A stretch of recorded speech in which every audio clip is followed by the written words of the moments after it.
You can track your sleep score, your steps, your heart rate variability. There's a metric for almost everything about your physical health. But here's the question nobody seems to be asking. How do you know if your mental health is actually getting stronger? And here's what makes this harder than it sounds. Anyone can have a flash in the pan moment of feeling mentally fit. You got good news, you had a great night's sleep, you're feeling present, grounded, clear, but that's not mental fitness, that's circumstance. Mental fitness isn't how you feel on a good day, it's how you show up on a hard one. And most of us have never been given a real framework for measuring that. So today we're breaking down 6 real observable signals of mental fitness, things you can actually notice in your daily life. We'll get into the research behind them, what they look like in practice, and we'll give you a 5-question weekly check-in you can start using this week. Let's get into it. Welcome to the Mental Fitness Podcast in partnership with NUE, that's NUE, where we explore real tools and stories for building mental strength in the modern world. So let's start with something that really reframes the whole conversation. Most of the mental health landscape, the mental health system, the way it's built is reactive. Something breaks, you go get it fixed. And that model makes sense for acute care, but it misses something enormous. A researcher named Aaron Antonovsky spent decades studying what he called salutogenesis, which is essentially the science of staying well, not just the science of getting sick. And what he found was that people who handled adversity best shared 3 things. 1, a sense that life was coherent and made sense. 2, a belief that they had the resources to manage what came at them. And 3, a feeling that what they were doing actually mattered. I like those 3. Yeah, it's not about avoiding hard things, obviously, as we can see there. It's about being built for them. And that reframe changes everything. That's mental fitness, because it means this is something you can actually work on before the hard thing hits. Yeah, I love that. And the other sort of big idea or concept is that stress really isn't the problem. It's how quickly we recover. And so just picking up on what you said, because stress is one of the most misunderstood pieces of this whole conversation. Most people think the goal is to have less stress, and that stress is generally bad. I was actually talking to my son recently, and he was saying, oh, that's stress, something about stress. And I said, stress isn't bad. And he was super surprised. And, I get why it sounds like we just want to get rid of stress, but here's the thing, stress is unavoidable. So if our strategy is to remove stress, we're just fighting a losing battle. We're also limiting the activities we can do or the professions that we can pursue. No one wants to be limited. So there's this concept called allostatic load, and it's developed by a neuroscientist named Bruce McEwen. And the basic idea is that your stress response system is healthy and necessary. The problem isn't that it activates. The problem is when it can't turn off. So 2 people can face the exact same situation, have a hard day, but have completely different outcomes. One bounces back in a few hours, and the other is still carrying it 3 days later. So same stress, but it's all about how quick someone recovers from it. The gap isn't how much stress that they experienced, it's how fast they recover. So the recovery window, that's the clearest signals that you have of where your mental fitness actually stands. Interesting. That's really about capacity, right? Like the allostatic load you're talking about. And if the goal is to remove stress in your life, then there's going to be a number of things you just can't participate in because by nature they're going to induce stress. Yeah, no, that's a good paradigm shift. It's important. The next idea of the research is about how you can't necessarily put a number on flourishing, like a singular number or a singular metric, right? And it might seem counterintuitive given we're literally talking about how to measure mental fitness in this episode. But the best research suggests that you can't capture it in a single score. You look at the Harvard Human Flourishing Program, one of the most rigorous well-being frameworks out there. And it looks across multiple dimensions simultaneously, meaning relationships, happiness, health, financial stability, the whole picture. And what they found is that a single number or metric flattens all that. You can have a great resting heart rate and at the same time be completely disconnected from the people you love. So a singular metric doesn't catch that. And a score just gives you a number, but patterns can give you the truth. And that framing shifts the whole approach, because instead of chasing a metric, you're building self-awareness, for instance, across multiple dimensions over time. That's more work and a broader focus, but it's also a lot more honest feedback comparing across these multiple dimensions in your life. Yeah, and a single number just is overly simplistic. It undermeasures the complexity of our lives. So the fourth sort of big idea from the research is where your mind lives is like what your thoughts are most of the time. That is a strong mental fitness signal. Mm-hmm. So from this last piece of research, I want to bring in here, I feel like it ties it all together. So there's this Harvard study by Killingsworth and Gilbert where they tracked people in real time throughout the day using their phone. And the phone would just at a random time of the day would ping them and ask two questions. So they would install an app, and this was part of the study. And it was designed to be random, and it would ask two questions. What are you doing right now? And where is your mind right now? And it's interesting because what they found is that about half the time, people's minds were somewhere other than what they were actually doing. Past, future, somewhere else entirely. And here's the part that matters. The people whose minds were wandering were consistently less happy, regardless of what they were doing. Even when they were doing something unpleasant, if they were mentally present, they reported higher well-being than people doing something enjoyable with a wandering mind, which is interesting. So presence isn't just a mindfulness concept, it's a measurable indicator of how you're doing. And the thing is, this isn't just saying, I thought being able to be creative and being able to let your thoughts wander, that can be a good thing in certain situations. But what we're talking about here is not being present. And usually where people's minds go is back to a past conversation or a past trauma or something that they just keep stewing over and over again. And so when you're doing that and you're not present. So the ability to be where you are, not stuck in yesterday or not being anxious about something that's coming up next week, that's not a personality trait, it's a fitness level. And if you keep finding that your mind is living somewhere other than right here, that's not a quirk, that's a signal. That's data to learn from. No, that's a good point. I think there's a slight nuance here, because I think it's important to point out that mind wandering in an unintentional way, because you can like creative aspects, for instance, or like creative things, you're intentionally letting your mind wander, right? You're intentionally creatively thinking on the spot and not being in the present per se. But it's more of mind wandering unintentionally, like you're not. Yeah, in the research, it was specifically their mind was on something other than what they were actively doing. Yeah. Right. And so if you're a writer, for example, and you're just sitting down to creatively think, your mind is wandering, but it's part of what you're doing. You're in an active creative process. But if you're trying to get some specific project done, you're working on something, but your mind is somewhere else. Mm-hmm. Or you're with people you love, but you're not really with them because your mind is somewhere else. That's what we're talking about here. Exactly. So let's kind of boil down this research and what we defined here. Mental fitness is your capacity, not your mood, not your personality, not your circumstances. It's the trained ability to move through stress and come back, to be where you are, to re-engage after a hard stretch. And what it's not is feeling good. Feeling good is almost like the weather. It changes day to day. It could be sunny, it could be rainy. Mental fitness is the climate. It's the mental climate you're building above everything. And that distinction matters because, again, that weather changes every day. You can't control when the stress comes and goes, when a rainy day comes.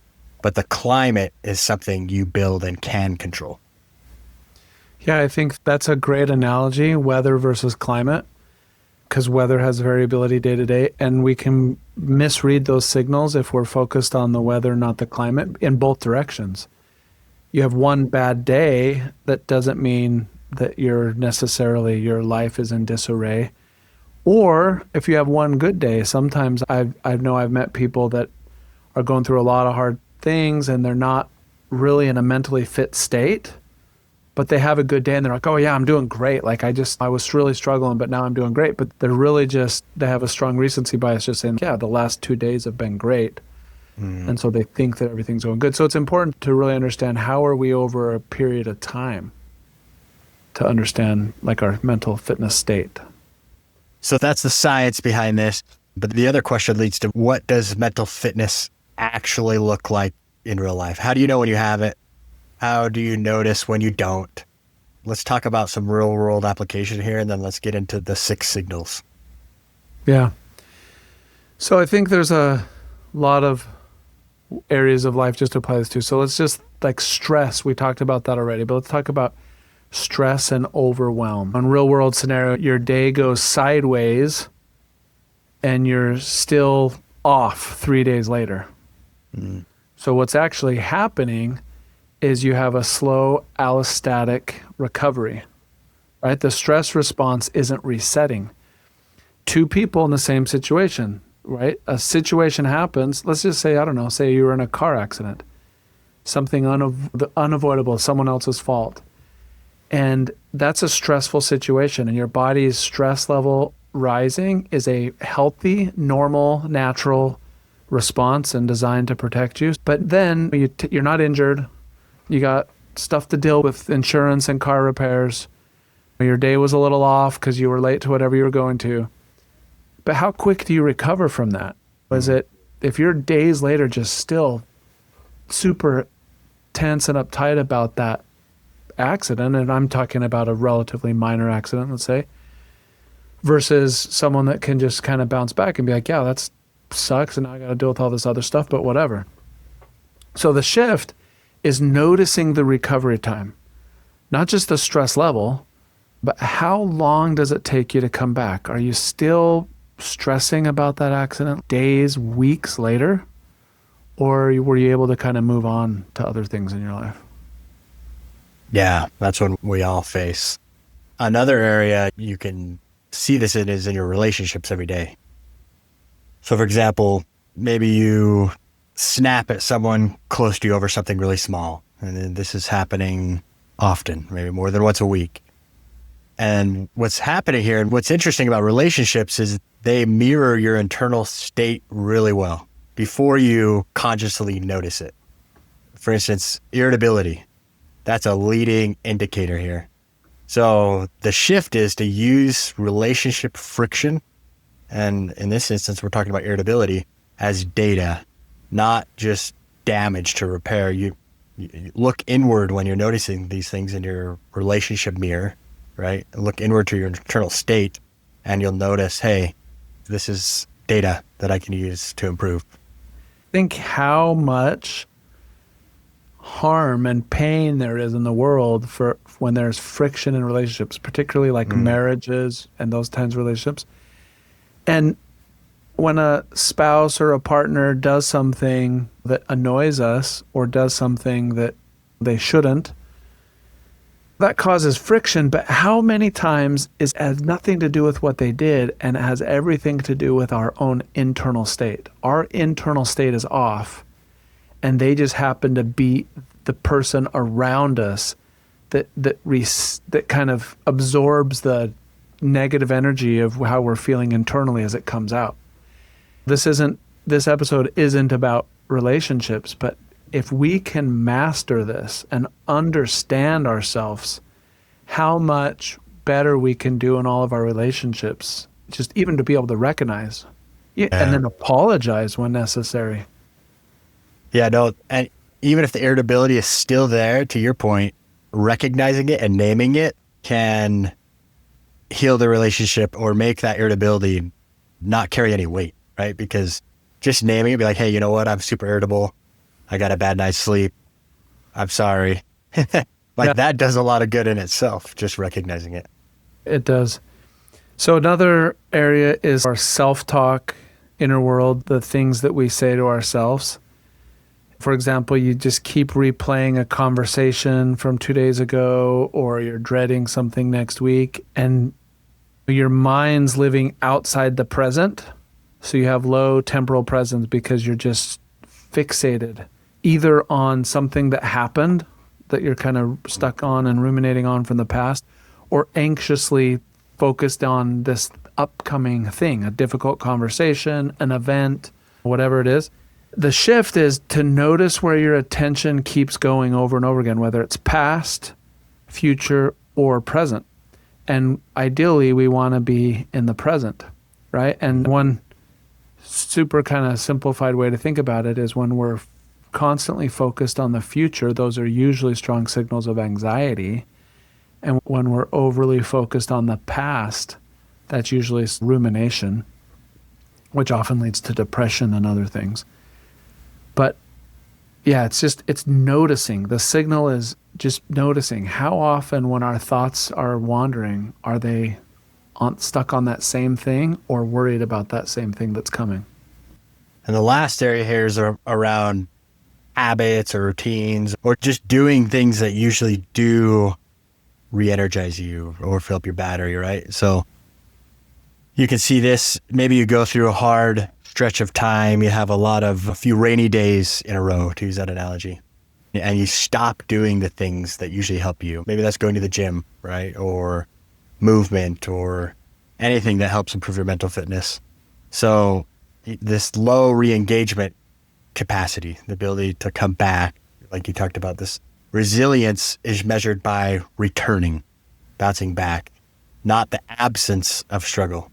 So the shift there is after the hard thing, did you come back and how fast? Like you said earlier, Dave, were you stuck on this thing for 3 days and it completely threw off your whole routine and the good habits you've built in your life?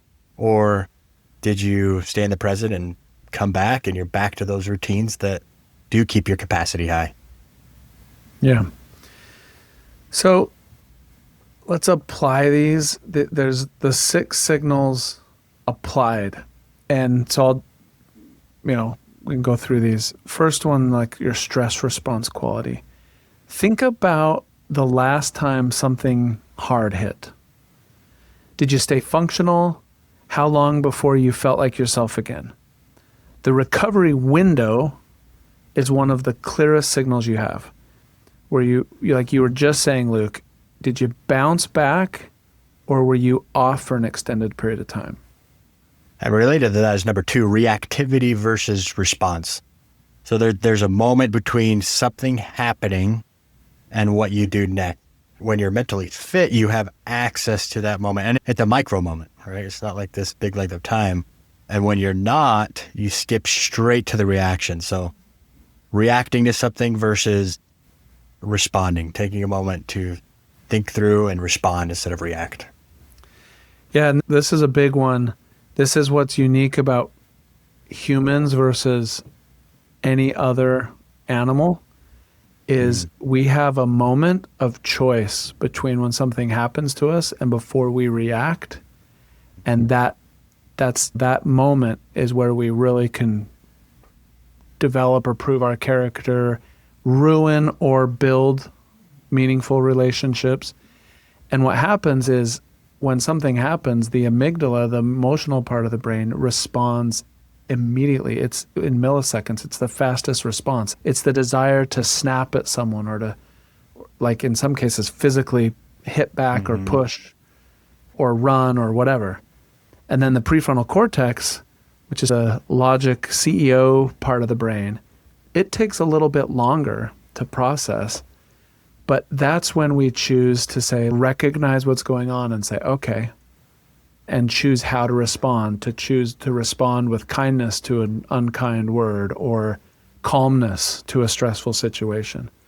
But that's a big one, is just that moment between something happening and whatever we do next.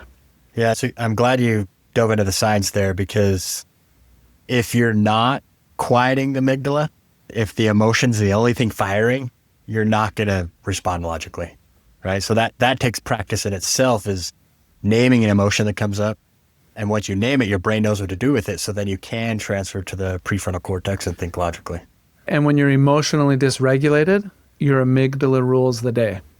Yeah. But when you're regulated, that's when you have an opportunity to intervene with what feels like the natural reaction and response and what you decide to actually do. So that's the second one. So it's the third one is just temporal presence. Where's your mind right now? If you're mentally fit, the answer is mostly here. Not just relitigating yesterday or rehearsing that thing that's coming up next week.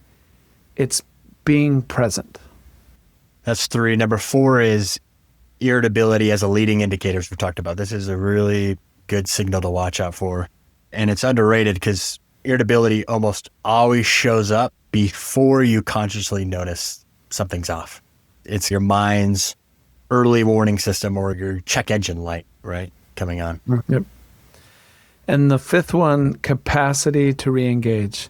So after a hard day, a loss, a setback, can you pick back up?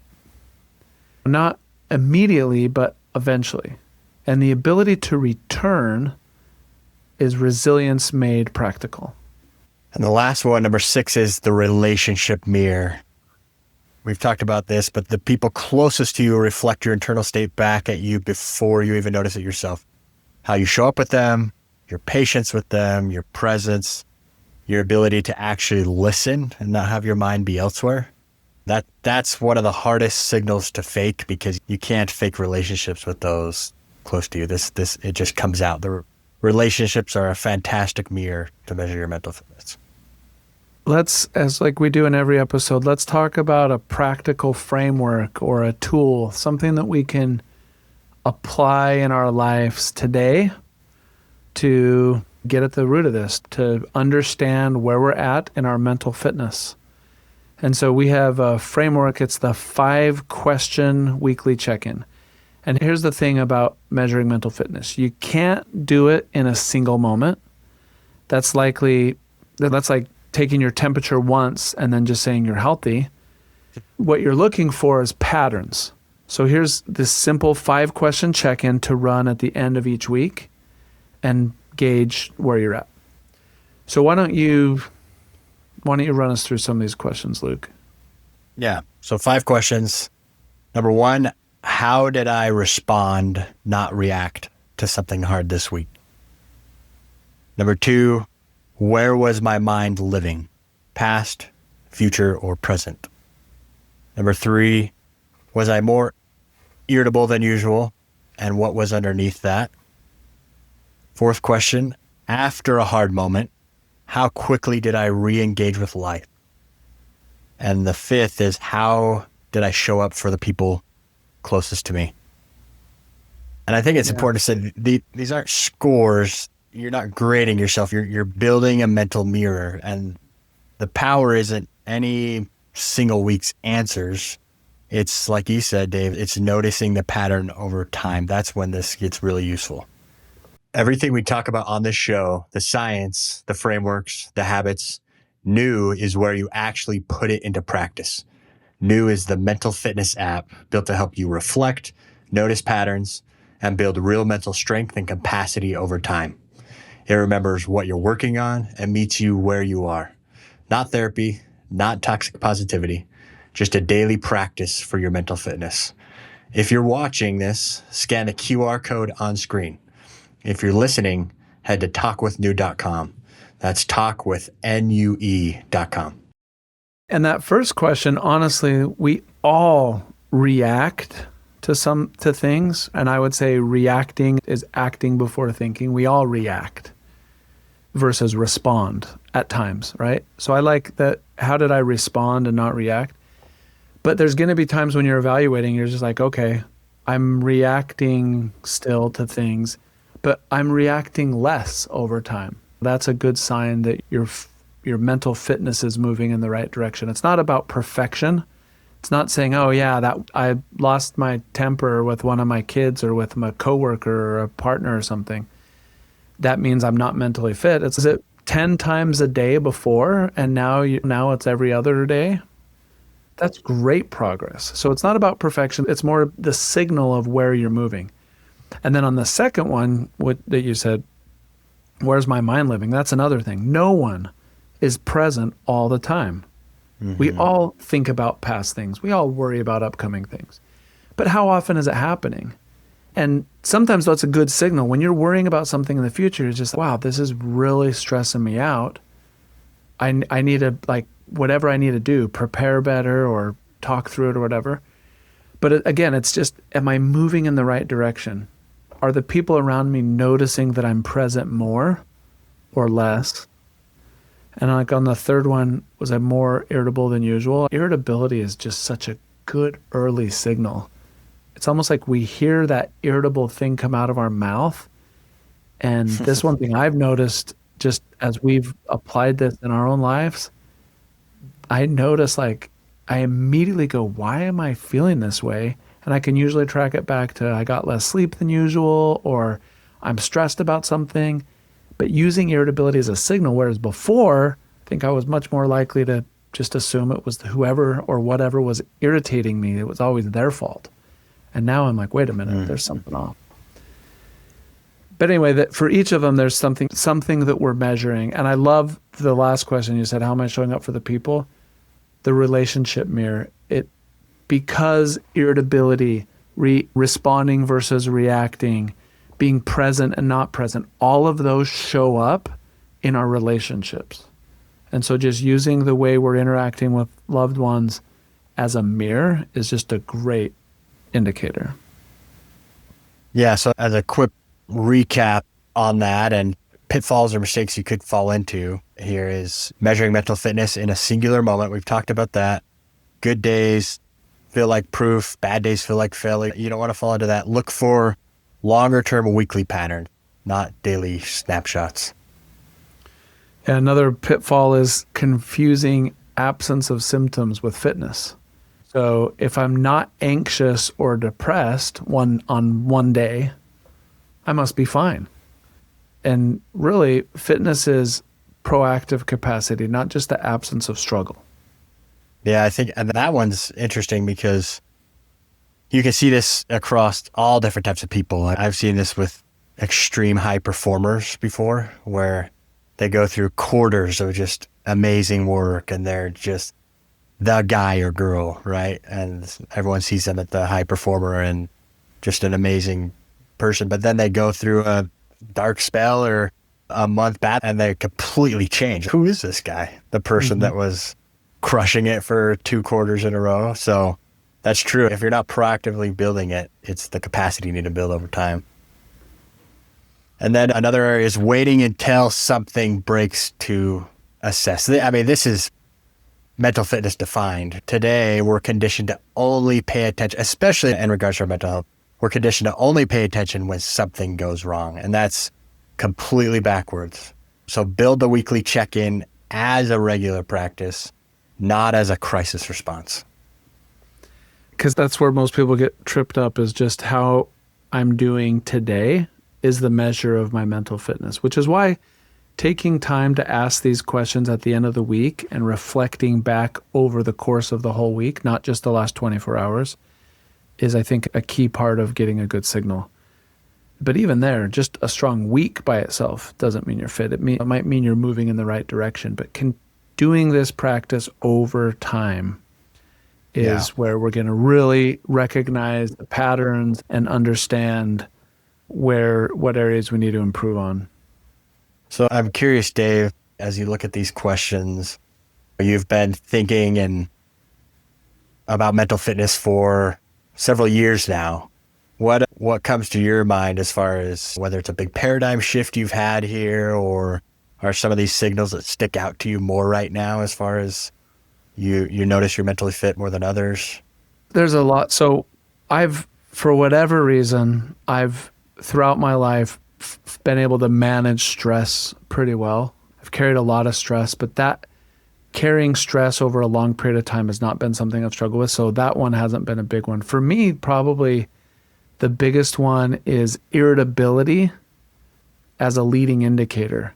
And that's just, now I'm just getting personal and talking about my weaknesses, but when I'm irritable with my wife or with my kids, the biggest area of change I've noticed for me personally is before it was them.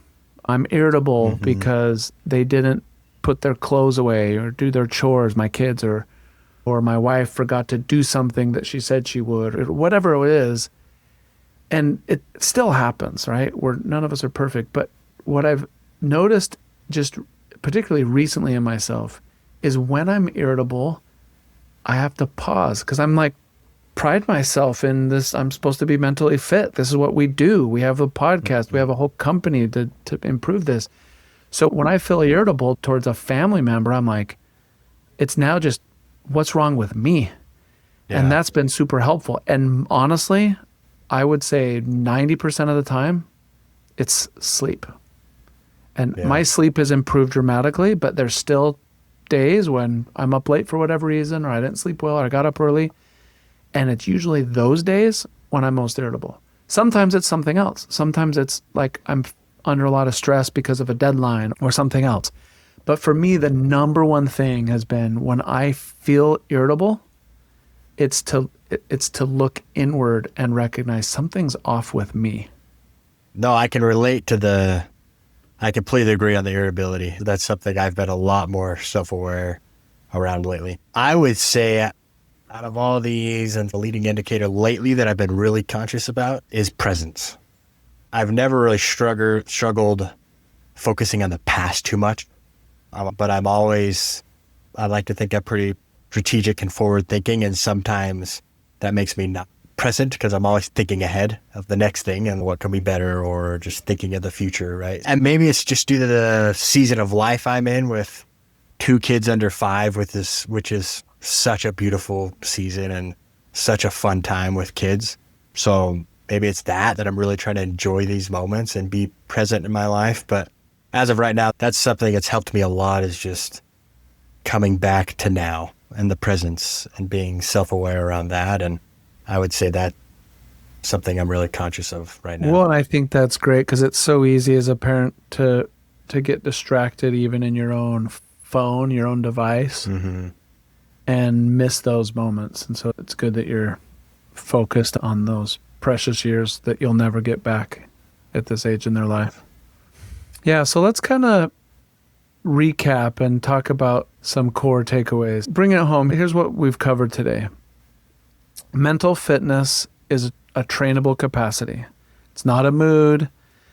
And the science of it explains why building baseline strength matters. 2, there's 6 real signals that we can observe in our own life. Stress recovery, reactivity versus response, temporal presence, irritability, re-engagement, and the relationship mirror. And then the third point is why a single moment doesn't tell us anything, why patterns over time are where the truth lives, which is why it's so important that we take time on a regular basis to ask ourselves those questions that we covered. And by the way, those questions and the 5 questions and the 6 signals will be listed on mental.fitness as a resource. But why it's so important to do those regularly and over a long period of time so that we can detect true patterns and not just do this on weeks when we're off and not do it on weeks when we feel fine. And then the 5-question weekly survey is just something that you can start doing this week. What did I miss, Luke? What other core things did we cover? No, I think you nailed it. If there's one thing to take with you from today, it's that mental fitness doesn't show up on your best day. It shows up on your hard ones and on whether you come back. Just before we close, we started this talking about how measurable our physical fitness is, and some are more into that than others, but you can measure your heart rate while you're exercising. You can get your sleep number. You can have your smartwatch measure a lot of these things. And what we're talking about here are the signals to measure our mental fitness, our mental health, the way we do our physical health. And it'll be interesting as we implement some of these things into the new app. And so these things are rolling out. This is part of what the new app is, which is Mental Fitness Personalized, to really help in a formalized way to regularly ask these questions and to record not numbers, but your thoughts about how you do. But this is the exciting thing about mental fitness, is applying some of the best learnings from physical fitness to our mental health. That's what mental fitness is all about.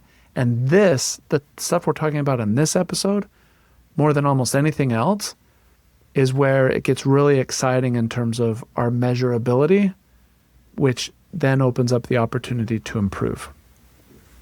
If this episode hit home for you, please do us a favor and leave a rating or review wherever you're listening. It takes about 30 seconds, and it's genuinely the most powerful way to help this show reach people who need it.